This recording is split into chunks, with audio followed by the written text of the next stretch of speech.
You can incubate a lot of either negative things or positive things in sleep.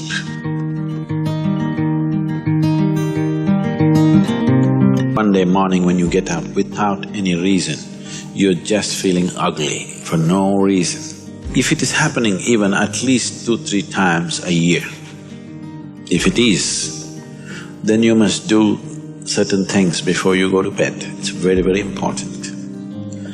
Because unconsciously, you need to understand this, you can incubate a lot of either negative things or positive things in sleep.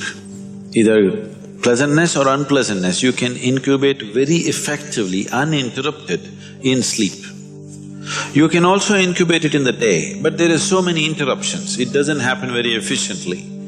But if you have a tendency to go to bed in a certain way and you wake up in the morning really nasty for simply no reason, that means you're incubating things in the night very efficiently. Bad eggs. This is not just about psychological disturbances, it can cause major physiological problems over a period of time. It's important that